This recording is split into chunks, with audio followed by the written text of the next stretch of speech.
Hello, magnifique toi, Nadège Gaël Cielé en ligne pour ce nouveau défi live.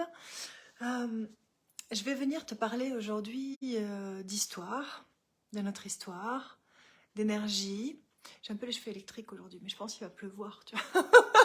Alors, d'histoire, d'énergie, de mon propre parcours là-dedans, en fait, tu vois.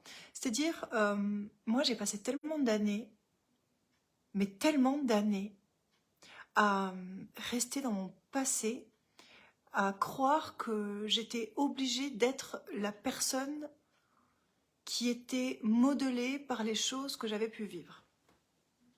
Or, pas du tout. Mais alors, tellement pas. Pas du tout.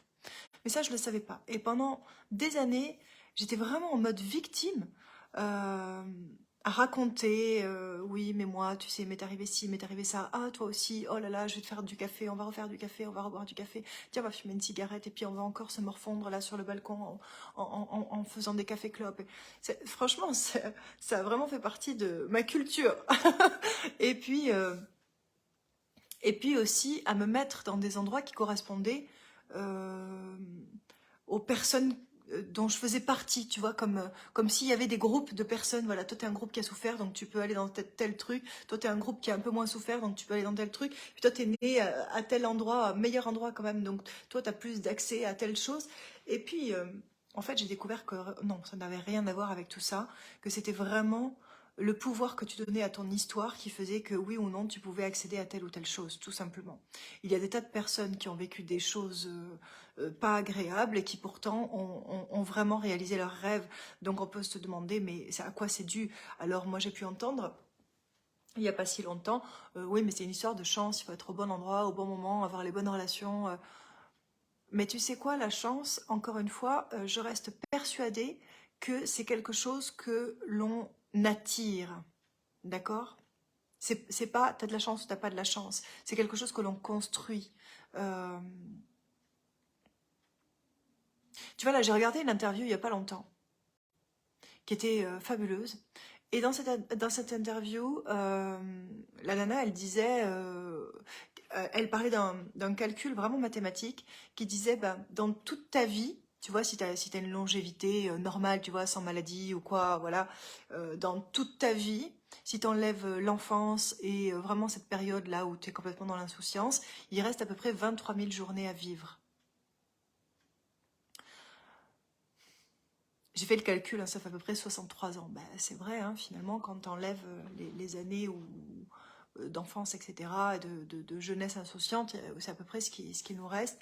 Est-ce que tu es vraiment persuadé que tu as envie de vivre chacune de ces journées comme, au départ, ça arrive comme une page blanche, puis toi, tu vas dire, ah oui, mais attends, j'ai vécu telle chose, donc on va mettre comme un calque du passé, puis du coup, la feuille, elle est plus blanche, puis après, tu vas dire, oui, mais attends, il y a ça aussi que j'ai vécu, tu mets un deuxième calque, et du coup, sur ta feuille blanche, ben, il y a déjà des trames de choses qui t'obligent à vivre la journée suivante par rapport aux empreintes de la journée précédente.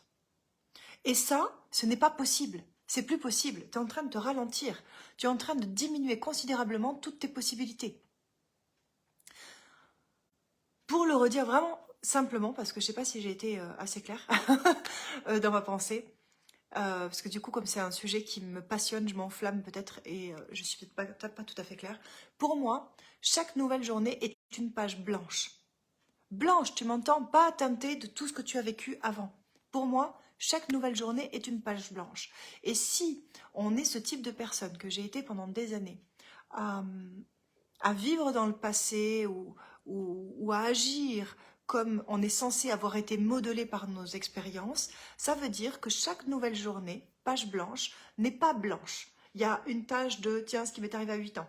Il y a une tâche de ce qui m'est arrivé à 12 ans. Il y a une tâche de mon divorce. Une tâche de... Et au final, ta page, elle n'est pas blanche. Donc, qu'est-ce qui reste comme espace pour t'expanser au milieu de tous ces trucs-là? Alors, je sais que c'est pas évident parce que, franchement, moi, tu m'aurais dit ça il y a 15-20 ans, j'aurais tellement... D'abord, j'aurais ri nerveusement, puis je t'aurais dit, franchement, tu me connais pas, tu me comprends pas, tu sais pas par quoi je suis passée. Voilà. Oh, salut Sébastien. Et du coup, il y a vraiment tout un truc à faire, tout un processus, en fait, tu vois. Moi, par exemple, le processus par lequel je suis passée, ça a été vraiment d'aller travailler sur mes émotions. Ça a été un passage tellement puissant dans ma vie quand je suis allée travailler sur mes émotions. Et en fait, tu sais, le cadeau, ça a été mon fils, mon petit garçon qui a un trouble de l'attention. Eh bien, il gérait pas du tout ses émotions. Donc, on l'a emmené voir une spécialiste pour apprendre à gérer ses émotions. Et puis, tu vois, plus lui, il avançait, plus moi, je me disais, mais attends, mais moi non plus, je le gère pas, ce truc-là. Et donc, j'ai pu profiter clairement de l'accompagnement de mon petit garçon pour moi-même aller voir que il y avait des choses que je gérais pas en fait. Et puis que je n'exprimais pas, que je n'identifiais pas. Je voyais mon petit garçon de 6 ans, 5 ans, on a commencé assez tôt, hein, de 6 ans, faire la différence entre certaines émotions que moi, j'avais pas vraiment fait la différence. Ouais, ça a été vraiment un vrai cadeau. Et puis comme lui, il supportait pas qu'on le touche, qu'on rentre dans sa bulle et tout, j'ai dû vraiment apprendre à grandir mon amour, à grandir mon intelligence émotionnelle pour pouvoir connecter et discuter avec lui, pour pouvoir interagir avec lui. Ça a été un cadeau exceptionnel. Mais bon, effectivement, moi, ça m'a permis de faire la paix avec mon passé, avec mon histoire. euh, et du coup, à accepter de faire en sorte que c'était pas si important que ça, ce que j'avais vécu, tu vois. C'était pas la peine de m'y accrocher comme une carte d'identité essentielle, que chaque nouvelle journée était effectivement une page blanche sur laquelle je pouvais inscrire tout ce que je voulais, à condition de laisser derrière moi les choses qui étaient derrière moi. Et donc tout ça, ça allait vraiment avec les émotions, parce que à chaque événement est associée une émotion. Et cette émotion, euh, elle est là, puis elle peut se cristalliser en sentiment, puis ce sentiment, il va rester, puis il va conditionner la suite des événements. Donc tu vois, pour moi, ça a été vraiment ça, j'ai dû vraiment passer par cette case émotion. Et puis ensuite, sortir de la victimisation, apprendre que j'étais responsable à 100 millions de pourcents de tout ce qui m'arrivait. Et sortie de là, eh bien, j'étais prête à recevoir des enseignements concernant l'intelligence émotionnelle. J'étais prête, mais jusque-là, j'étais pas prête. D'accord. Je me croyais très intelligente là avec mon master 2 de linguistique, etc. Avec mes études de droit et tout ce que tu veux. Oui, j'avais bien réussi dans mes études, mais honnêtement, en termes d'intelligence émotionnelle, j'étais au ras des pâquerettes. Je ne tolérais rien. J'étais à fleur de peau.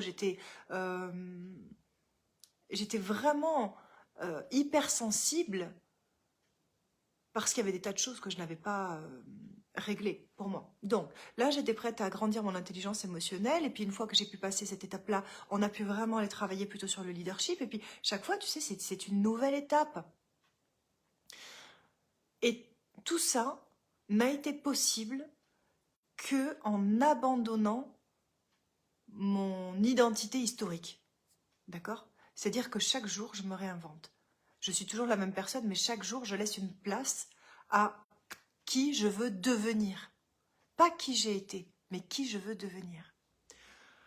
Donc voilà, pour revenir à cette interview que j'ai vue là, il y a vraiment pas longtemps, qui disait que dans une vie, si tu enlèves ces années d'insouciance de l'enfance, il te reste 23 000 journées à vivre, euh, soit à peu près 63 ans. Est-ce que tu es certain de vouloir passer chacune d'entre elles à vivre le passé? Il y a tellement de choses à vivre, tellement. Bon, voilà, eh bien, je crois que je t'ai fait un live presque mini masterclass encore pour te montrer un petit peu par quoi on passe dans mes accompagnements. Et évidemment, tout ça, ça nous emmène à tout ce qui est de l'ordre de la manifestation, parce que on manifeste tout dans notre vie, tout le temps, depuis toujours, d'accord? Ça, c'est pas réservé à une élite. On est tous en train de manifester en permanence. Le problème, c'est que, tu sais, moi, je vois la manifestation comme un arc et des flèches, tu vois? C'est-à-dire qu'on a tous un arc et des flèches, et puis on est là, on dit oh tiens, ça a l'air joli par là, tiens, je vais tirer par là pour voir ce qui se passe. Et pof, tu tires, et puis tu touches des choses que tu n'avais pas prévues parce que tu ne sais pas encore bien viser. Et apprendre à la manifestation, pour moi, c'est vraiment apprendre à diriger son énergie vers ce que tu désires. Simplement, tu ne peux pas le faire quand tu es parasité par ton passé, tes émotions, par tout ce qui a été qui découle de ça aussi. Donc, pour moi, tout part des émotions, tu vois. Et après, on abandonne notre histoire, enfin, on l'abandonne. On la remet à sa place d'histoire, et là, on peut vraiment avancer. Bon, voilà. Je suis contente d'avoir partagé ce moment avec toi. Je te souhaite une très très belle journée. Je te dis à demain.